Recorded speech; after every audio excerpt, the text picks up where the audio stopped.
Welcome to District Insiders. We are the newest addition to the world of podcasting. We're not the new kids on the block.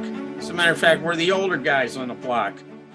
We know a thing or two because we've seen a thing or two, but we think we'll be providing all kinds of interesting guests and all kinds of interesting stories. So stay tuned. Well, hello, everyone. This is your co-host of District Insiders. And boy, do we have a treat for you with my co-host, Wayne Madsen, because what an incredible honor to host John Barbour for recollections about his news career, his investigative career, his entertainment career, his brave and effective research in assassinations and all kinds of timely topics. So let me first thank you, John, for sharing some of your time with us.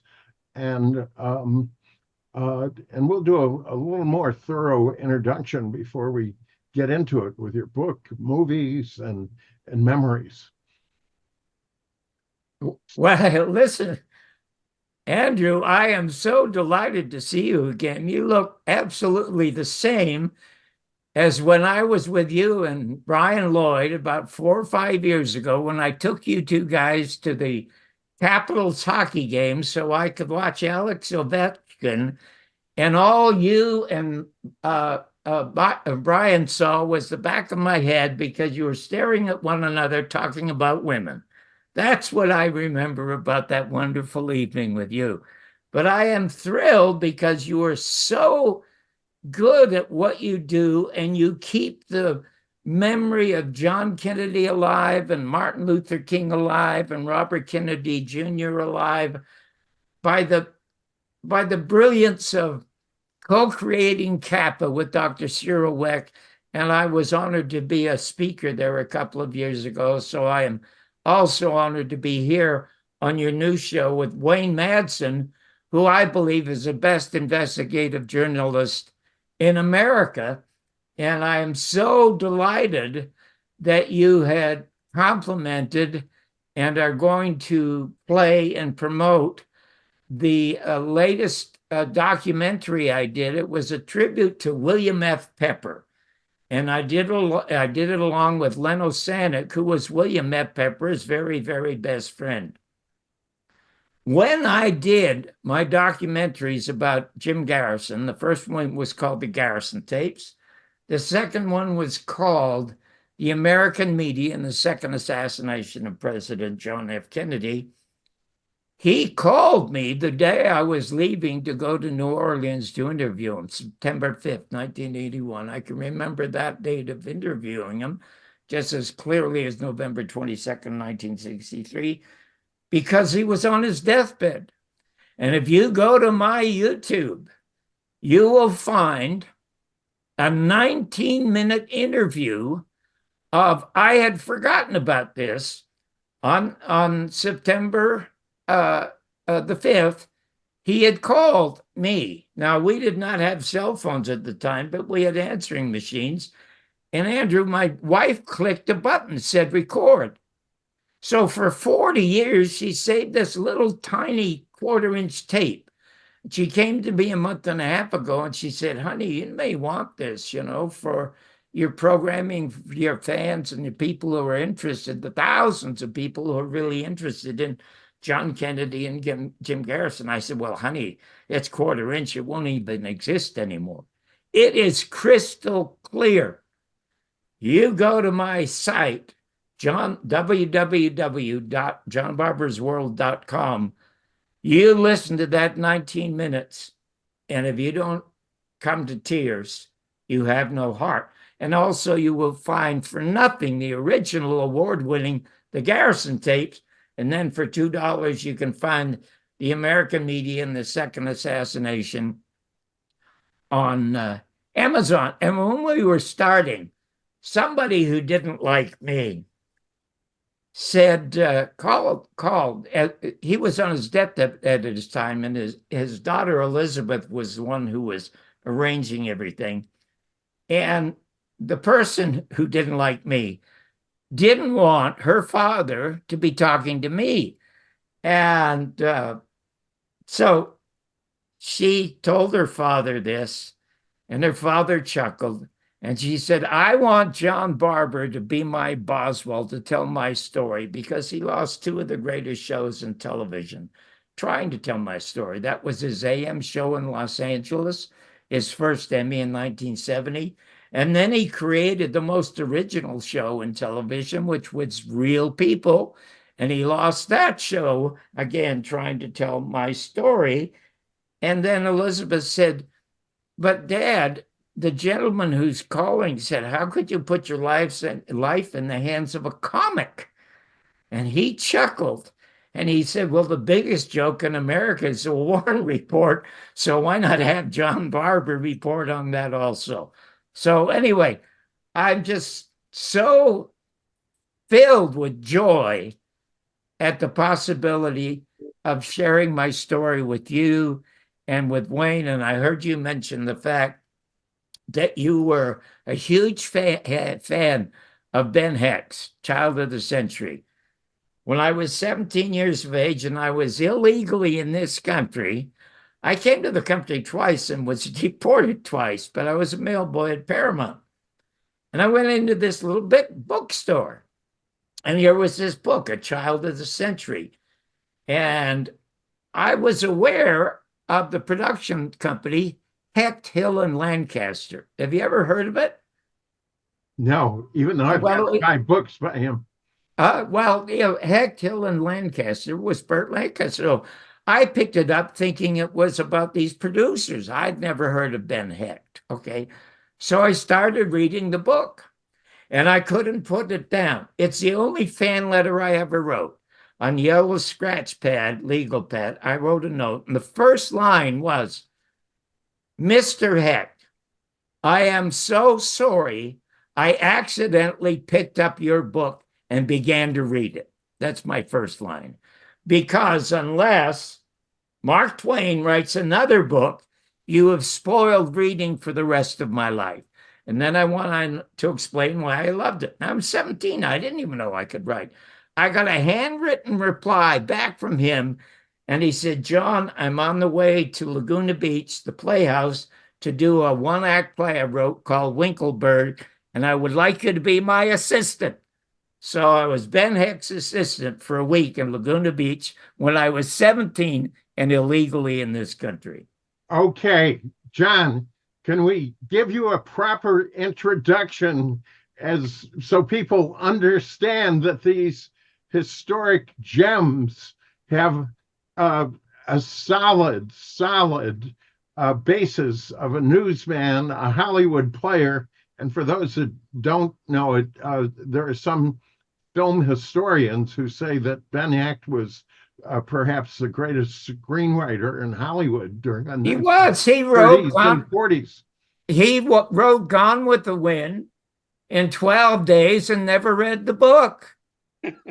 Daryl Selznick stopped the shooting of the film, as you well remember, and they fired the director because at one time Clark Gable had had an affair with the director.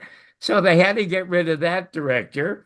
And so Selznick brought in Ben Hecht, who invented the gangster movie with Scarface, the most successful, prolific writer. And he said, they lived on bananas for 12 days. He said, hey, don't you have people who write summaries of your books? Because he never read Gone with the Wind, Margaret Mitchell's bestseller. And Selznick said, yeah, we have a 30-page outline. Ben Hecht read the outline and in 12 days wrote the film.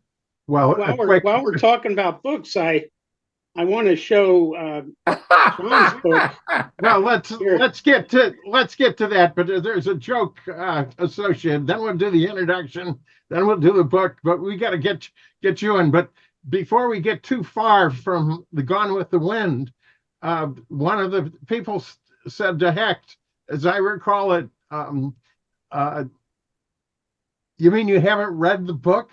We hired the guy to write the script, the only person in America who hasn't read it.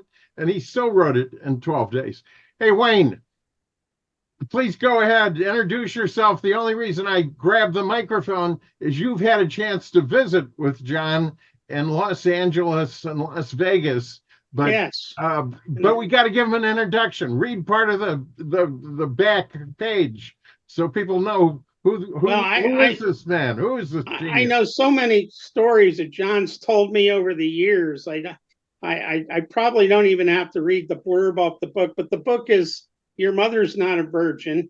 And this book is jam-packed with so many stories about the classic. Wayne, hold it up a little higher so they can see the subtitle. Get your finger off the subtitle. Yeah, let me read that. Yeah, read that. The bumpy life and times of the Canadian dropout who changed the face of American TV. But also read some of the highlights here. How? Well, I created Real People, the most popular show in the history of television. And it was really probably the launch of what's known as reality television today. That's right. It's exactly true. They call it, there was a critic in Chicago, Gary Deeb. He was the best film critic in America. At one time, he said, television is the only business in America where competition does not improve the product. One of the greatest lines, reviews about American television. But in any event, he knew that I had created Real People, and so he dubbed me the godfather of reality television, and that's the moniker that's been following me around all of my life. Well, we'll get back into that, but one more part of the introduction. Our guest today, I can finally say 20 minutes into the show, the only person in American history to win 7 Emmys. No, 5. Include 5, but including both news and entertainment. Right. He was the top-rated news broadcaster in Los Angeles for years. And so when people hear these marvelous, amazing, terrifying, and historically important stories, they should realize that the smiling gentleman and former comic and many other aspects of entertainment we have before us was a hard newsman who was getting the biggest stories, the best ratings also. So finally, I can let the conversation proceed because we've got the introduction, and where we go, nobody knows. I just wanted to add one thing about John having produced a documentary, which I watched with great interest, about one of the 2 most famous exports from Trenton, New Jersey. The great television comedy genius, Ernie Kovacs. And I say one of the 2 exports from Trenton, Ernie Kovacs is the most famous. The most infamous has been in the news recently, Samuel J. Alito. So 1 out of 2 isn't bad, even if it's Trenton, New Jersey. But it was fascinating hearing John talk about Ernie Kovacs, both in the documentary and just our conversations we've had, because a lot of what Ernie Kovacs did, right, John, it wound up later in the Rowan and Martin Laugh-In TV show, which was quite successful. Yeah, well, as a matter of fact, after I was fired from Real People for trying to tell Jim Garrison's story, I got a phone call from Edie Adams. And she said, John, would you come and have lunch with me and my publicist, Henry Bollinger, at the London Grill on Sunset Boulevard at San Vicente? I said, sure, absolutely. So we'll go have lunch. And she said, I'm getting calls from every producer in town. They want to do a documentary about my husband, of course, Ernie Kovacs. And I said, well, that's terrific. And she said, it's not terrific because they want control, creative control. And I don't want anybody to have creative control over my husband's amazing work. So would you do a documentary about him for me? And I said, I've never done a documentary. She says, you do them and did them every week for 3 weeks on real people, but they were only 6 or 8 minutes long. She said, so I know you can tell a story better than anyone, so I'll give you all of my husband's stuff. Would you do a documentary? So she gave me all the material. I went to a friend at Showtime. They gave me $80,000, of which I did not get a nickel. I gave most of it to Edie because she was broke. I gave 10% to Henry Bollinger for setting this up. And it was up for a Peabody and was the most successful show, not only on Showtime, but I got a call from PBS, and they were doing a fundraiser. And they said, could we please have that documentary as a fundraiser? It raised more money for PBS at the time than anything they have ever shown. You can see that also for nothing on my website. So Wayne, thank you very, very much for mentioning that. Now I have to tell you, both of you, Wayne, I've mentioned this to you, but Andrew, one of the things Woody Allen has said, the greatest thing in life to be successful is not talent or persistence. It's luck. And he just shot a film in France that we may not see in this country called Bon Chance, called Good Luck. Okay. My life, now I used to be an atheist, but now I'm just an agnostic. I mean, and I would like to tell the story about how that happened later on. But I must tell you, as you have read in the book, Wayne, there are dozens of accidents of what I would call divine intervention, where people popped it up in my life. Things happen in my life, all by accident. My entire life, which is more successful and more interesting than anybody I know, as is outlined in that book, in show business, was all an unplanned accident. Nothing was ever planned. The only thing that I hoped for was that when I saw Jack Paar on late night television having conversations with people, he was by far the epitome of a late night talk show host. I did not know, coming from a broken family, I was born in the charity ward of the Salvation Army Hospital, came from a dysfunctional family long before it was popular. And my father fought so severely and viciously with his wife that he figured he'd join the Canadian Army and take on the Germans with a gun, which he did, and he never came home.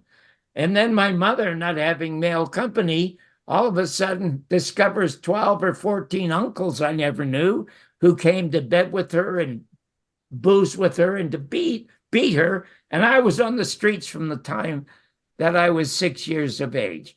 So how is it that a kid who's on the street when he's 6, deported from the United States twice, when he's 17 and he's 20, gets his citizenship papers from an American congressman, California congressman, John Tunney? It's all by accident. Then if you ask me about did I wish or plan anything, I came here to be a professional gambler. That was a wish. It didn't happen. I came here maybe to be a professional actor because I loved Jimmy Stewart in Mr. Smith Goes to Washington. I loved all of those movies, those Frank Capra films. That never happened. But Jack Paar did an opening monologue. And I thought, well, maybe if I become a comic. And so what I did, that was my only ambition, to get a talk show. But first I had to become a comic. So I got the albums of every single comic alive: Mort Saul, Shelley Berman, Bob Newhart, whom a lot of people said I looked like. I couldn't do what they do because they were totally unique and they had distinct personalities. I had no personality whatsoever. So then I went to the library and I got dozens of joke books, and the 3 or 4 good jokes everybody in the world knew. So I thought, I can do better than that. And in 5 minutes, I sat down, over 30 years of age, not knowing if I could write. And I wrote 5 minutes that got me into a club in Santa Monica called The Horn, the only comic they ever hired. And I was in there with this hillbilly singer, and he would tell these jokes about living up in the Appalachians and about the distilleries they made and the cheap booze they made. And then he would say, "Do y'all mind now if I sing a little ditty that we used to sing up there?" And they'd all applaud and cheer because they knew it was coming. And what was coming was Nassim Dorma, the greatest tenor I ever heard, and it was Jim Neighbors. I was going to say, it sounded like Jim Neighbors. Yeah, he became, as a matter of fact, when he got his first television job, he called me aside and he said, "John," he said, "you know, I ain't been in this town long, and I'm off to maybe get something on television with my friend, a new friend. But I just love what you do, but I'm going to give you the only advice I would give anybody in this town or in life. It is better to be liked than to be talented. Because if you're talented, nobody's going to like you." Believe me, that is so true. Anyway, so that's all. That's how it all started, all by accident. And it came. Let's be honest, John, because part of your appeal in your books and movies are you ultimately honest and brave. And I won't get into what you said about Woody Allen in your book, but the book is filled with pithy comments about your interactions with these people that people will not read anywhere else. And that's a feature of your documentaries about assassinations. Andrew, King, I don't want to interrupt. etc. It's not just in that wonderful book that Wayne held up. See this book here? It's called The Greatest Reviews I've Ever Read. It is written by a woman named Carol Hennig. And Carol was one that edited Your Mother's Not a Virgin. And it was there, as a film buff, she read that I was a critic once. Actually, I was the first critic to review movies in the news. I am the only film critic to have a review reviewed by the Supreme Court of America. Now, you can remember, both of you, because you're half my age, but you can still remember there used to be a thing called the Fairness Doctrine in this country. Oh, yes. So if somebody trashed your movie or your song or your play, they could get equal time. Well, I trashed a movie so badly that the producer at 20th Century Fox took it to the courts, and we can talk about that a little bit later. But this book is one of the funniest books you will ever read, and I will tell you 2 stories in here. But Carol said to me, "Did they save any tapes of your reviews?" And I said, "No, the only tape I have of a review, but I wasn't at NBC at the time, was Once Upon a Time in Hollywood. And it's the only movie I ever loathed, because the maker of the film, who did Pulp Fiction, which was one of the great gangster movies, absolutely destroyed the truth and history with Once Upon a Time." You know who I'm talking about? I will, because I just bought that book on your recommendation. Oh, But it hasn't arrived yet. oh my God, it is hilarious. And we'll get to a little bit of that later. But Anyway, who was it? Who was it? Who was it? You're about to tell our audience here. Well, who's the guy that wrote Pulp Fiction? Oh, Tarantino? Yeah, Quentin Tarantino. No, Quentin and Woody Allen were the best dialogue writers in films. and that's a testament to that is Pulp Fiction and almost every Woody Allen film.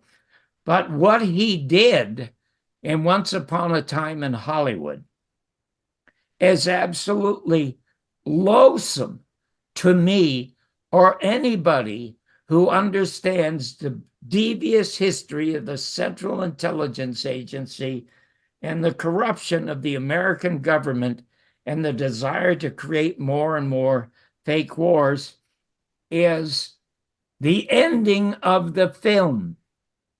And I watched the film because I was a Tarantino fan. And then when I realized at the end, he has the murderers, the murder. Listen, there is have you ever heard of Mae Brussel? Yes. Okay, Mae Brussel, if you take all the researchers in the world combined, from Oliver Stone to myself to Wayne to everybody, and put them together, we don't come up to Mae Brussel's kneecap. She was by far the best in the world. And she said, who was the guy convicted of Oswald? Not Oswald. Not He was Oswald. accused. Yeah, no, in the Sharon Tate murders. Oh, Manson. Yeah, Charlie Manson. Manson. Yeah, she has a great video. It's Charlie Manson as Patsy, and it's so brilliant. Now, listen, I know nothing. When this happened, and I was living in Los Angeles, and I was struggling to be a comic, I said to my wife, I'm a street kid, honey, there's something very fishy about this, because 20-year-old kids who are smoking dope don't climb telephone poles to cut the wires. The military or the police or somebody does that, and that's what happened at that house. And the 6 people who were slaughtered by Tex Watson. And the government tried to keep him from going to court. So there's something very fishy about John, that. if I could add real quickly, Vince Bugliosi, who basically disgraced himself later when he was the DA in Los Angeles, he had contacted the Department of the Army because he had heard about MK Ultra and asked them, do you have any links with this guy Manson? So Bugliosi must have been tipped off about something. Oh, yes, certainly he was. He disgraced himself, but it was never, ever, ever made public. In any event, what Tarantino does in this film, he has the actors in the film. One of them does a good job. The other doesn't do a very good job. He has them kill the killers. And then so everybody in the Tate household go on to live happily ever after. It is like shooting the shooters who would have killed John Kennedy, and Jack and Johnny go on and live a happy life forever. And so I told Carol, that's the only movie I ever loathed. She said, but John, your reviews are so terrific. I said, I don't know where they are. And my wife said, honey, you got a big box in the garage of every LA Magazine review you ever had. You send them to her. I sent them to her. She put that book together, and she asked the greatest questions. She did long interviews with me because she grew up very religious. And one of her favorite reviews was Jesus Christ Superstar, which we may want to talk to. But she asked me a very brilliant question. What training did you have to be a critic? And I said, none whatsoever. She said, well, how did you become so popular? And I said, I guess because I was good at it. She said, you had no training. I said, listen, what training did Chopin have to write music?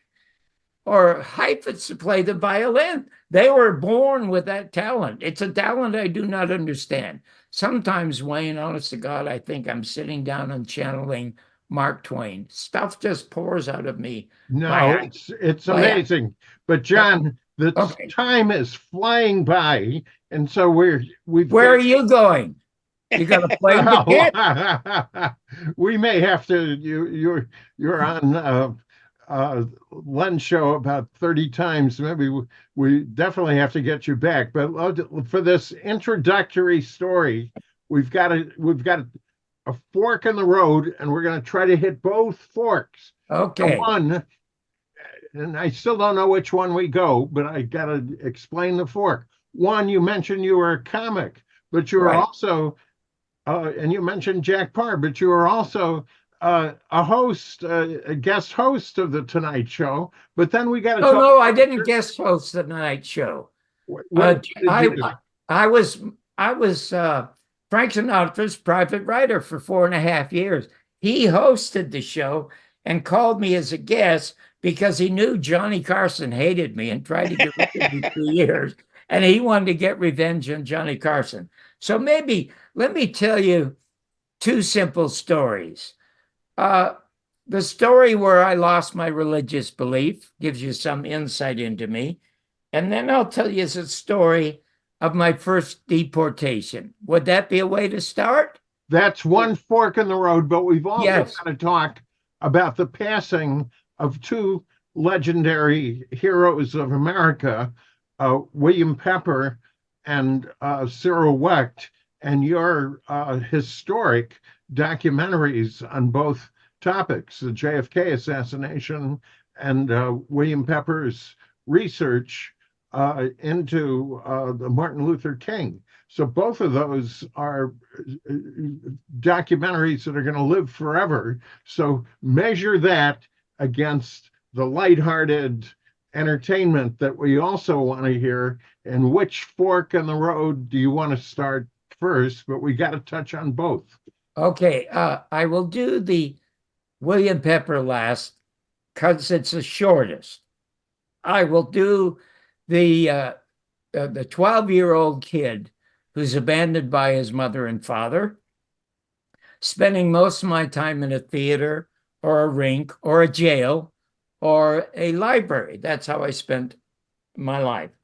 And I also, between the ages of 12 and 16, imagine that, I was the most inveterate, corrupted gambler I ever knew. It was a regular poker game every Saturday night. Everything that I could make as a newspaper boy or everything that I could steal, and I could steal more than I could make as a newspaper boy, I lost. I was the first to lose and last to lead. And then I suddenly realized, why am I here? I'm not here to make money. I'm here because I'm lonely and I need friends. But I don't want friends like this, and I don't want to be people like this. So I went to the library. Imagine that. I'm 91 and I remember everything. 2 books called Scarney on Dice and Scarney on Cards, and I memorized them. And so in 4 months, I memorized all the odds and computations on pulling cards and all the rest of it.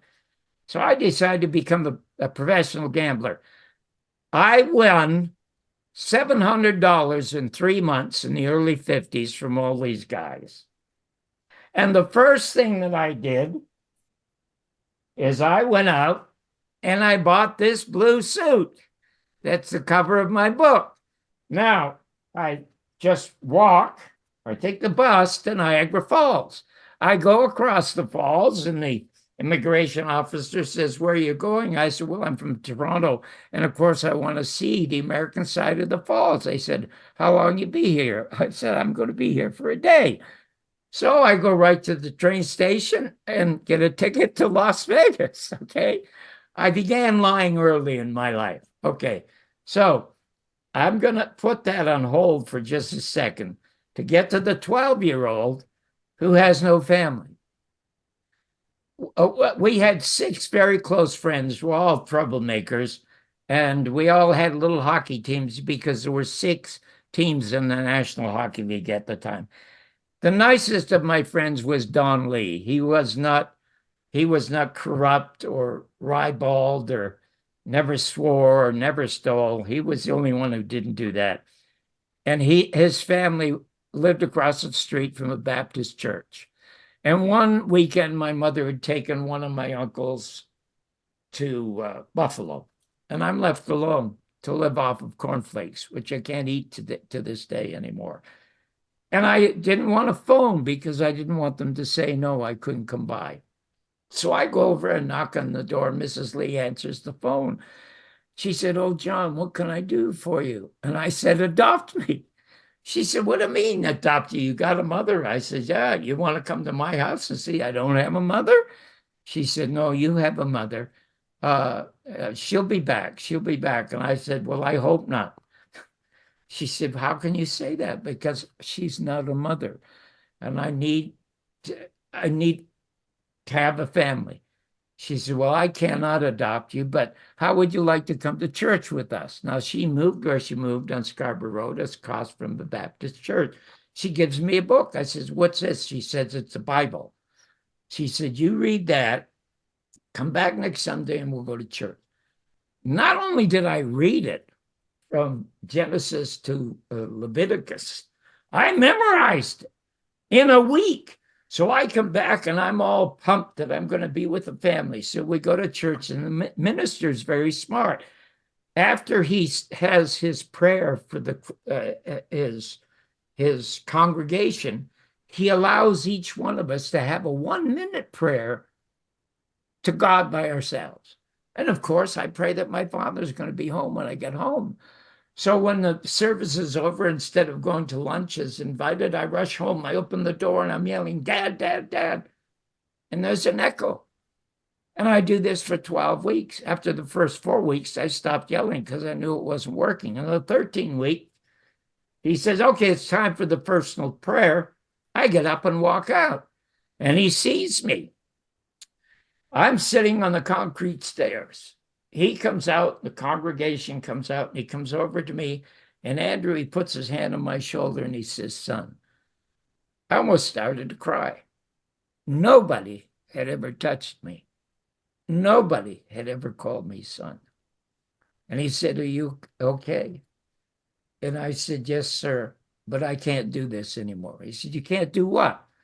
"I can't pray anymore because it's just not working. I prayed for my father to come home and he's not there." And he said, "Well, you must understand God's will." And I pop up and say, "I don't think I'm in it." Well, the crowd starts laughing. Here's a 12-year-old kid. He's not in God's will. And he would have slapped my face if there hadn't been an audience there. And he says, "Don't let the devil take over your life." Now, I don't know where this comes from, Andrew. And I just say, "You believe in the devil?" He said, "Absolutely." I said, "Well, isn't that proof there's no God?" He said, "How dare you?" Now I'm in fear of getting punched, like my uncle used to punch my mother, okay? And only that crowd saved me. And I said, "If God is all powerful, sir, how come he can't destroy the devil?" And then it was over with. That quickly, absolutely over with. Where did all of that come from? I have absolutely no idea where that came from. It was a defense mechanism against being lonely. So anyway, I'm on the train down to Las Vegas, and in northern Nevada, the train stops. And I think that the RCMP, the Royal Canadian Mounted Police, have contacted the train officials and say, "Stop that train. We got to get Johnny Barbour off that train." So I hop off the train. The only place I can get to is the Cal Neva Lodge in northern Nevada. And my God, Andrew, it was like looking at a set built by MGM. I was waiting for Judy Garland and Mickey Rooney, and I walk in, everything's in Technicolor. And I went out and bought that Texas hat that you see on me because I wanted to look like I owned some cattle, and that I was over 17. And I went to the crap table and I started to gamble. I was doing pretty well, and people were looking at me, and I thought, "Oh my God, geez, they know I'm 17. They're going to call the law." But then the people at the bar started looking my way, but they were looking past me. And they were looking at the glass doors. So I turn around, and guess who walks through the glass doors? Frank Sinatra, arm in arm with Sam Giancana, with his overcoat draped over his shoulders like an Italian Superman and 5 Italian Praetorian Guard. Everybody gets quiet. Here is the king of entertainment. 1 week earlier, I had seen him in the clouds. As the clouds roll by, the Jerome Kern story, you must have seen him a million times in a white tuxedo on a white pedestal singing Old Man River, just magnificently. And then 20 years later, I am his private writer, which grew it up being a movie critic. Now, we can get to how that happened in a minute. So I am doing well as a gambler, but you can only get, they had single decks. So my game was blackjack. And I won $100 or so every day, or I broke even every day. But there are 24 hours in the day and nothing to do. One movie theater, I can't be going to that. So I kept going to the shows. And I saw Edith Piaf and Noel Coward, all these magnificent talents. Oh my God, did I love talent. And then one day, I realized my life is meaningless. There is no joy in making money. I have no joy in my life. Money is not a joy. So I cashed in, got on a train, and went to Hollywood. And I ended up here. I ended up at a boarding house with only 8 people in it. One of them was James Kirkwood, an old-time silent star. They were all males. This was at a time in the 50s when they had the horrible McCarthy blacklist. I knew nothing about that. There was a 28-year-old accountant who had this pin here, better dead than red, on his suit, blue suit. I said, in Canada, if somebody had a suit, they put a flower in it. They wouldn't put such a stupid sign in there. He said, you sound like one of these commie Canadians. I didn't even know what a commie was, for God's sake. And so he said, Roosevelt was so despised by God for being a commie that he made him crippled. And then to ruin his life more, he gave him the ugliest wife in the world, Eleanor, to wake up to and go to sleep to. Well, I thought that was really disgusting. Now, I didn't know much of anything. I'm just traveling around town, trying to get into actors' workshops. And I said to him, you know something? As I go around Los Angeles, I see Roosevelt High School, I see Roosevelt Park, I see Roosevelt Driveway. And from what I know about the Depression, it was caused by a Republican. Now, you call yourself a young Republican. That's the first time I ever heard of a young Republican, because I don't know one under 70. Now everybody laughs. He does not laugh. And I said, but from what I heard in Canada was that the depression was caused by a Republican president named Hoover. And the only thing named after Hoover was a vacuum cleaner. Well, now they hire.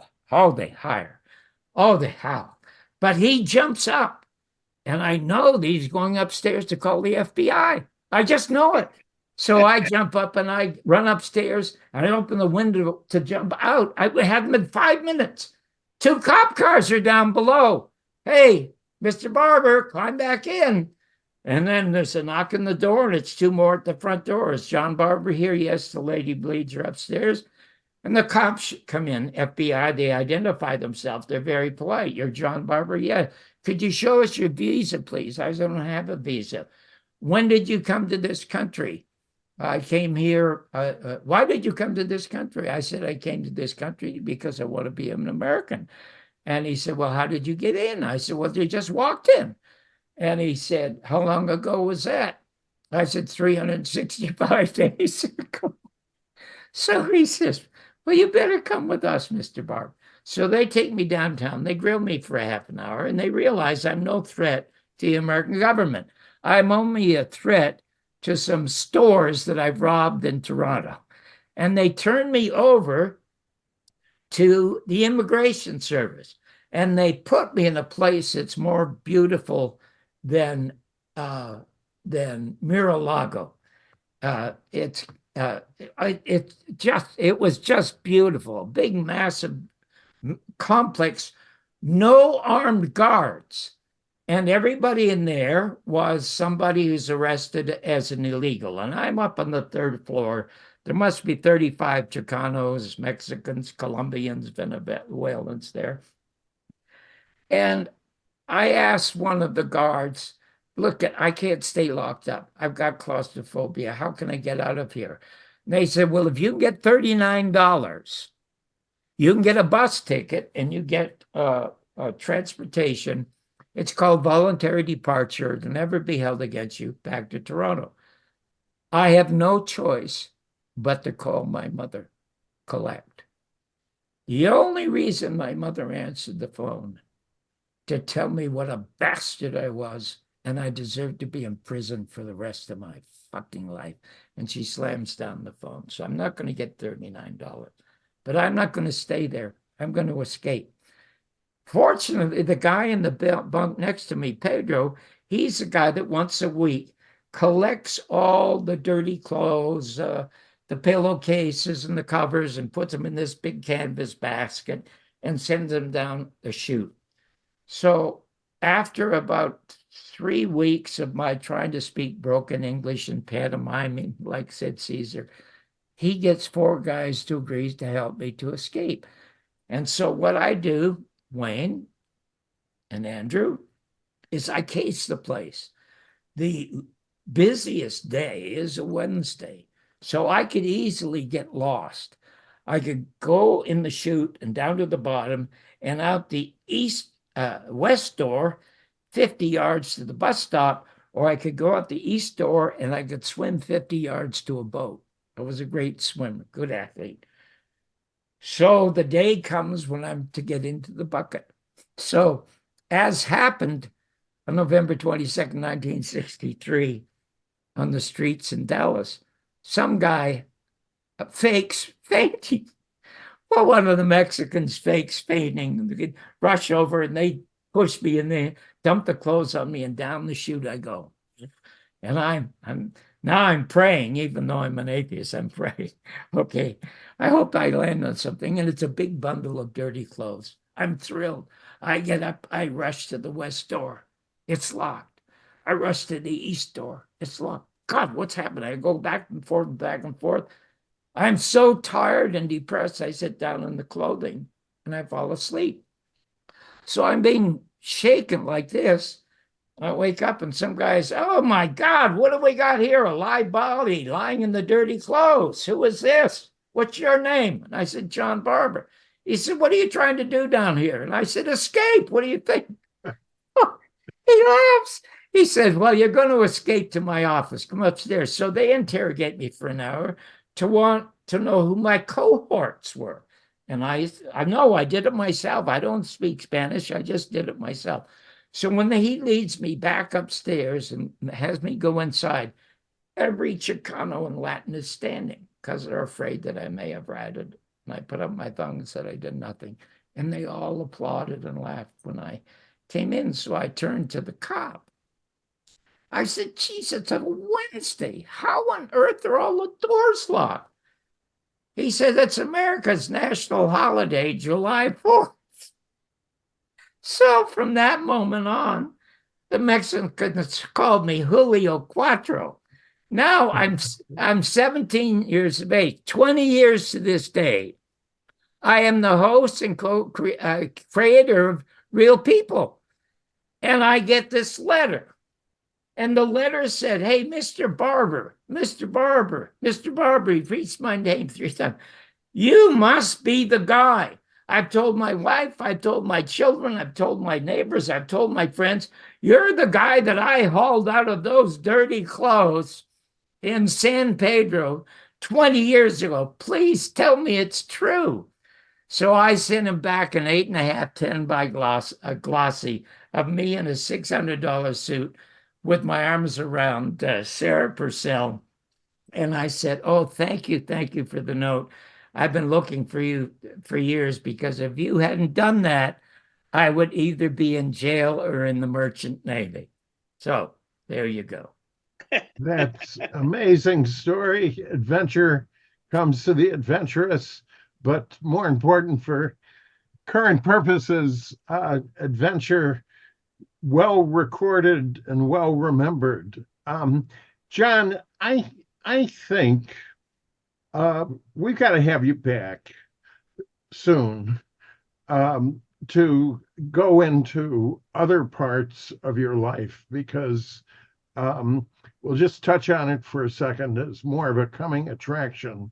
But the documentaries that you've done on our late friend William Pepper, who just died as recently as we're recording this in May 2024, is a masterpiece. But more important, it's an important and virtually untold part of American history. You know, really you want to happening. know something, Andrew? It's totally untold. And the saddest thing for me, I was able to talk to Jim Garrison on his deathbed. I was not able to talk to William Pepper on his deathbed. And the fact that you and Wayne are going to be playing this, I appreciate. The other thing that I appreciate, and I'm stunned at, as that one of the people with whom I worked, Byron Allen, who has gone on to become an enormous success in American television, he sent he sent William Pepper $20,000 for him to get a proper burial, which I think is because I didn't even know that Byron would be interested in such a thing. So I'm totally knocked out and impressed by that. So it would move me deeply if you would forward that documentary to him and tell him to put it somewhere on his stations where more people could see it. But here's a very, very sad and interesting story. William's very best friend was Leno Sanik. And what I had, as you could hear, were two different 1-hour shows. And they would have been just a radio show. Leno Sanik spent 2 months editing, and every couple of seconds in that brilliant interview, because Pepper is so wonderful. And listen, I call it the greatest investigative reporting in 75 years in America. I don't even call it a tribute to William Pepper, because no investigation into a crime it was better than what William Pepper did. So that's what it should be. But Leno Sanik spent 2 months finding photographs to go along with the words that he was uttering. So if you go to YouTube, it's like watching a movie. Well, now, that's so vital. As I was watching it, I thought, who put this together? I suspected it. Okay, well, that's Leno Sanik. Now listen to me. After he dies, William's wife calls Len, because Len was his closest friend. As I said, they did this album together of his poems. And she said, "I just wanted you to know that my husband, when he died, did not say a word. He did not have a last word to say." And Len said, "Oh my God, that's kind of sad, isn't it?" And she said, "No, because he had something better." And Len said, "What is that?" And she said, "He had a last laugh." And Len said, "How could he have a last laugh?" She said he just absolutely loved rewatching John Barbour's introduction to the tribute by saying he's going to pick the 3 greatest lawyers in America in Washington, D.C., and put Jim Garrison on the right, put William Pepper on the left, put Abraham in the middle, and then tell Abe to sit down to make way for 2 lawyers that were greater than he was. She said he just chuckled and chuckled every time he looked at that. Well, that's a great tribute, but we can't end on that because we haven't properly introduced William Pepper. So you've got to have a concluding anecdote, but just to show things. You know William Pepper as much as I do. You can introduce William Pepper. Listen, we've only talked for an hour, right? Right. Well, Oh, you don't have another 20 minutes? no, we can do that. So let's back up just a Okay. moment. That Okay. William Pepper, who just recently died, human rights lawyer, but a man who knew both Robert Kennedy worked on his 64 campaign, and also Martin Luther King, worked closely with them and had the amazing situation of ending up representing their accused and convicted killers in separate cases only after being convinced that both of the convicted killers, James Earl Ray and Sirhan, were patsies. And in the case of Martin Luther King, he wrote 3 books, one, two, and the final book, The Plot to Kill King. That is one of the greatest books ever written in this country. But one of the highlights of William Pepper is the civil case he won for Coretta King, William King's widow. Well, exactly, and we'll get into that, but just to set the scene here, that here are these iconic figures, and people celebrate their holidays. There are university departments that are essentially devoted to the concept of civil rights and memorializing them. And yet, here's a man, William Pepper, a well-credentialed attorney who is friend of the victims, who writes and represents the accused killers. And most of the people in the public don't know about that. Or they also don't know about his representation of Sirhan. Well, no, both of them. Yes, and what he was told, I had him on the day after he argued before the parole board in Los Angeles, giving absolute total proof, which included the autopsy report that showed that Sirhan could not have shot Robert Kennedy Jr. because he was 6 feet in front of him, and the gunshot that killed Robert Kennedy was 2 inches from the back of his right ear, shot upwards, and that guy was a security guard, Thane Cesar. Yes. Okay? Yes. Now he proved that, and the head of the parole board said to him, William, I don't give a shit what you bring here in way of proof. He is a political prisoner. He's not a criminal prisoner. Well, let me just amplify a bit. William Pepper, I'm an attorney, of course. Yes. Dr. Pepper, he's also a doctor of education, brought me in as one of the counsels on that. Oh, wow. And just to amplify, for the record, a little bit, because it's important, we're trying to do history here as well as entertainment. In the most recent instances, there was an expert on parole who handled much of the case as Bill got older. So we have to credit also Angela Berry, who's a California attorney who took on much of the effort. And what the state argued is, and this is one of the horrible legal traps of this, is their argument basically was he hasn't shown sufficient remorse for doing this. Therefore, he doesn't deserve a parole pardon or anything.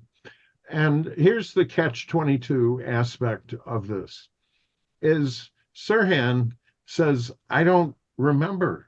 And the likelihood, here's a couple of aspects of this. The likelihood is that he was subjected to mind control and drugs beforehand Yes. to set him up as a patsy. But that sounds so weird that the legal analysis is, look, anybody should have been released in the 1980s, even if he did kill him. So he's a political prisoner, which you can't also argue. You just say, look, the man has been in custody since 1968.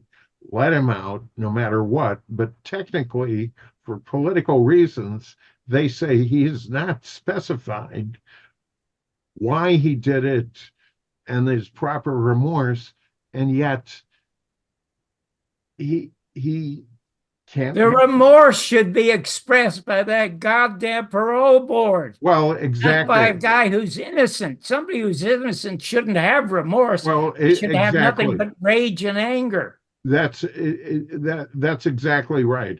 But here's, for the current purposes of the interview with you, we have to point out what an extraordinary film this was of an extraordinary man. But it's the two aspects is William Pepper is not just an author. There's plenty of authors. He's not just a lawyer. There's plenty of lawyers. But he went, as you brought out so wonderfully in your approximately, it was an hour, 20-minute documentary, he was an on-the-ground investigator for years in the Deep South, finding the racists, the military intelligence, And having lunch with the shooter. And building a case just like the most courageous private detective you can imagine from the greatest movies, and then pulling it all together. And the last part, since we're interviewing you, not me, but I gotta set the context here with one or two more sentences, is how masterfully you brought this out in your documentary. Len provided the background of the pictures of all of these people. And this is one of the most important stories in American history. And Andrew, you see Bill Pepper, who's an abstraction now, particularly as we get older.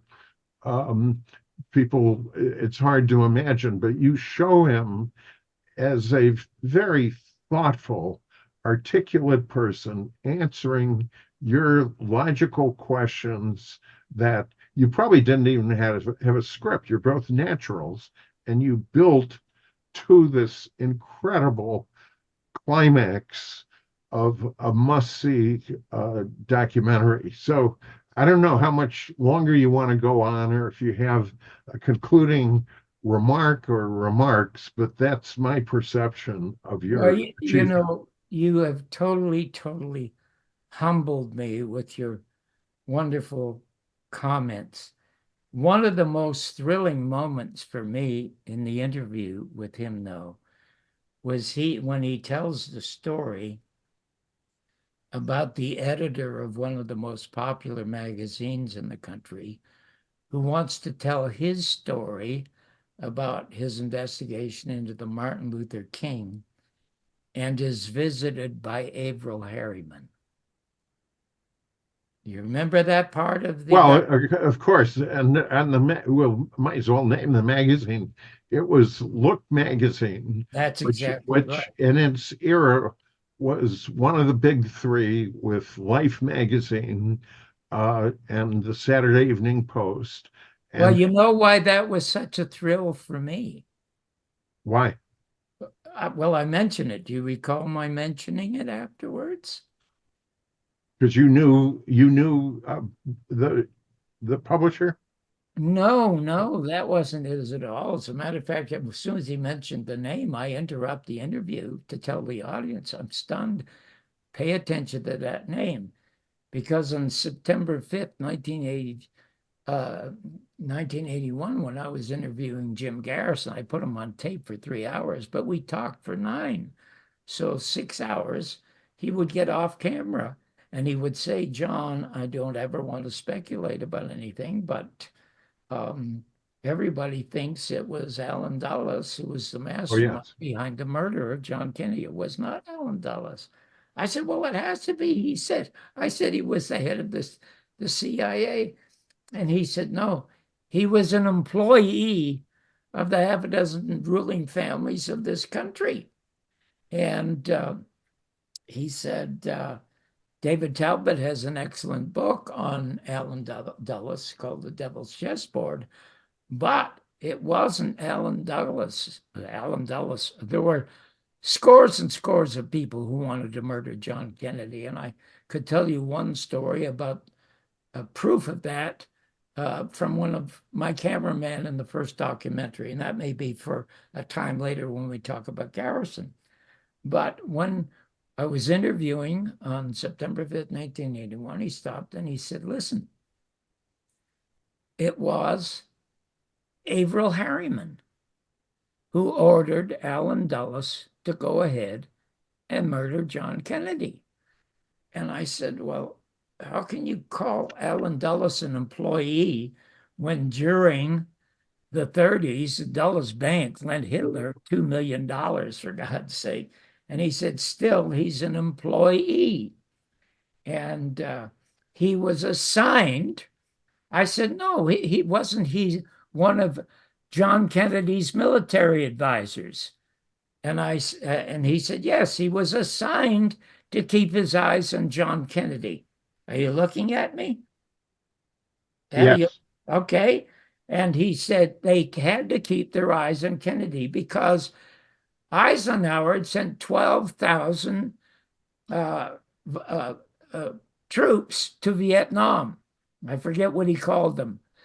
And 1 month before John Kennedy was killed, he sat on the lawn with Walter Cronkite and said, there will be no Americans fighting in Vietnam. We will supply them arms, we'll supply them the goods, we'll supply them food, whatever they need, but no American bodies are going to die there.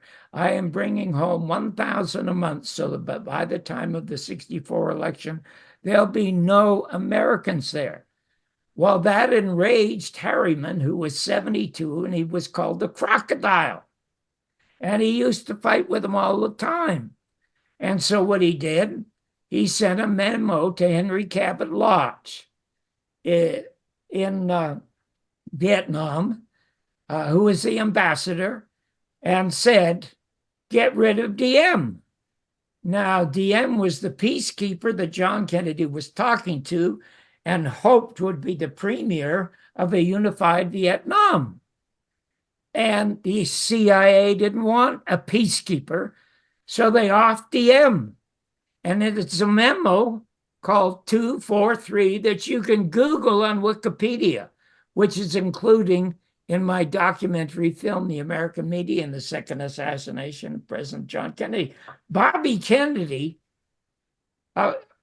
knew that Harriman had done that without ever consulting his brother. And then 3 weeks later, his brother is murdered. But before his brother is murdered, Bobby goes in and they have a fist fight. They literally physically fight. And Harriman goes to the New York Times and said, both of the Kennedy boys are nuts. But Averell Harriman was the one who gave the orders from the families to off the president of the United States. That's where it came from. I should also add, because I'm reading Rachel Maddow's excellent book, not to plug another person's book, but prequel. And of course, Harriman and Prescott Bush were all part of a operation to overthrow Franklin Delano Roosevelt.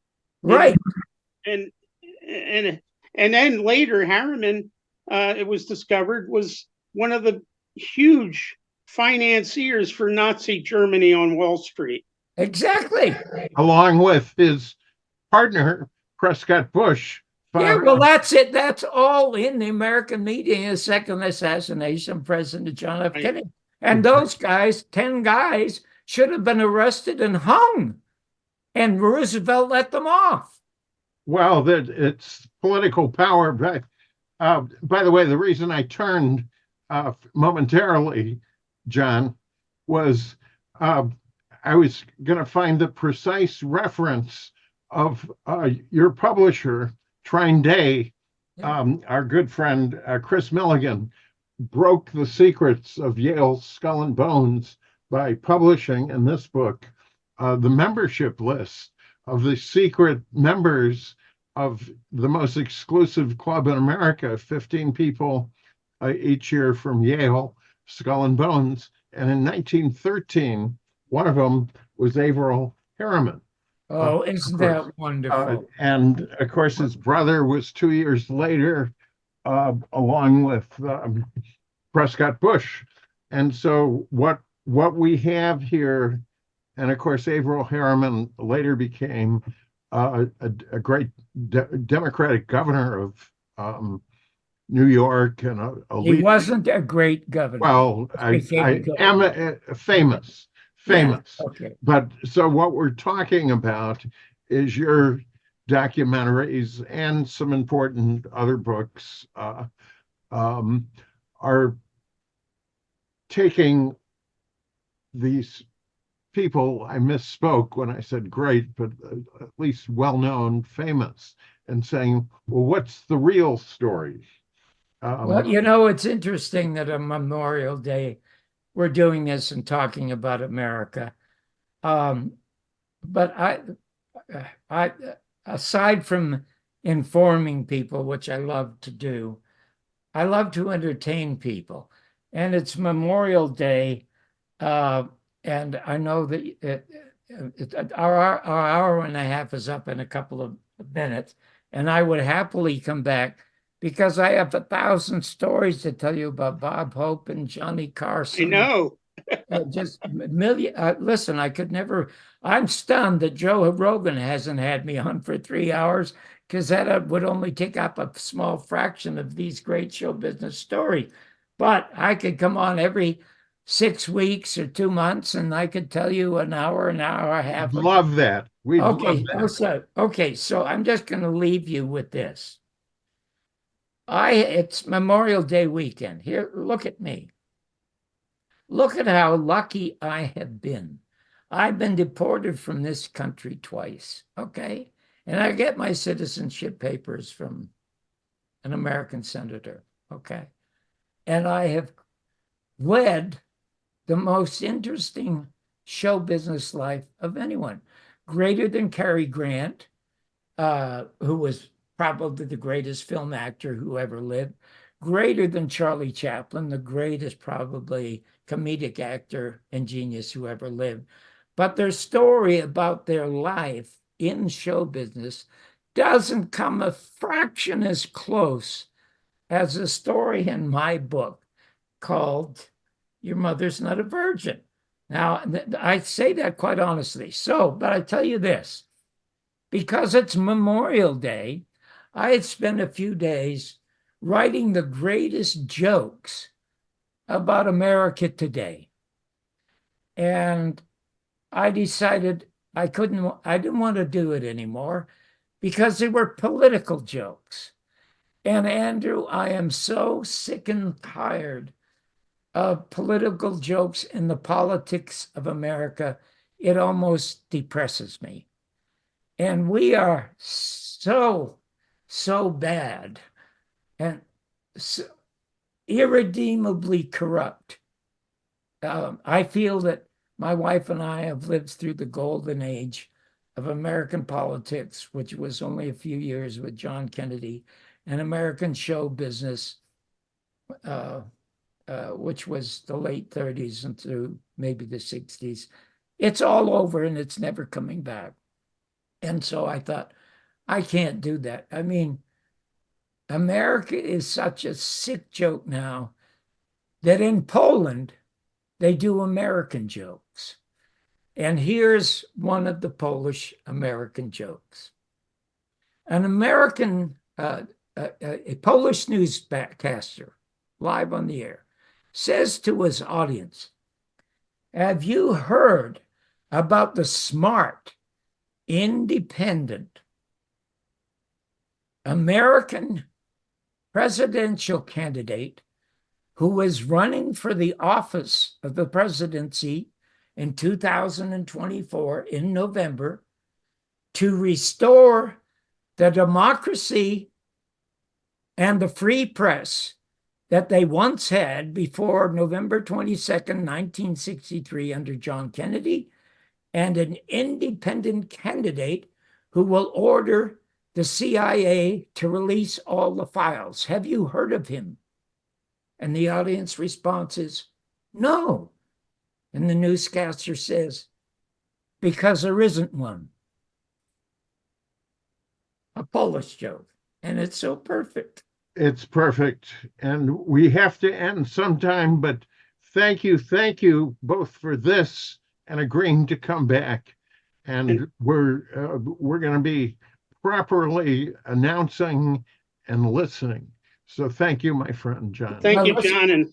And I hope you can come back, because I just wanted to mention when I was out for your premiere of the documentary on Garrison a few years ago, one of the highest points is when you and your lovely wife and your son, who works in television currently, hosted me at the great old Musso and Frank, one of the oldest eating, and I should add, drinking establishments. It's 100 years old. 100 years old as wherever you want to say. When did film start in Hollywood? It started, of course, in Jacksonville before that, but they moved to Hollywood because there weren't any bugs and it wasn't as human. But about as old as the film industry in Hollywood. And sitting there and you want to know something, Wayne? You bring up Musso and Frank. Only two people in America had a credit card to Musso Frank: Steven Spielberg and John Barbour. Yes. Okay. Does that indicate the amount of time you may have spent there? We were there, yeah, because one of the, remember? Did you see the awful quiz show on my YouTube? Andrew, get back on camera again. Andrew. Yes. Why, I'm it. We did a comedy quiz show hosted by two twin midgets. That's hilarious. And it's funnier today than it was then. And after we would shoot at Metro Media, we'd go Musso Frank every night and have dinner. So anyway. And the greatest story is when you and your wife were talking and about, she asked, who was that debonair guy that used to stand up there, and pointed at the part of the bar where he stood and I guess drank a martini. And you replied, oh, that was Joseph Cotton. And it just dawned on me, not only was that a great story, but people debase Hollywood all the time and the film industry, but they're working. This is their job, their occupation. And after they put in a day's work, whether it's, appearing on a movie set, they got to go and have a drink and something to eat too. Well, listen, here's what I never back down on a promise. And my promise is that if you would like to have me as a regular every 2 months for 1 year, I'd be happy to do it. And I would never, ever run out of material, believe me. No, absolutely not. Well, thanks for that. We look forward to that. So meeting adjourned, but to be resumed soon with great thanks. And I should tell you, Andrew, you do look absolutely terrific. You look every bit as young and youthful as you did as the day we went to the hockey game. Well, by the way, we're not adjourned yet, because I got to tell the audience the most amazing audience reaction I've ever seen, because you got a million stories. So you were talking about the hockey game. I don't remember the part that you mentioned, but I do remember that you had asked me to help arrange a premiere in Washington for your wonderful, important Garrison movie about the JFK and the media. And we did that at American University. And one little story about that is, this gripping documentary that had just had the students enthralled.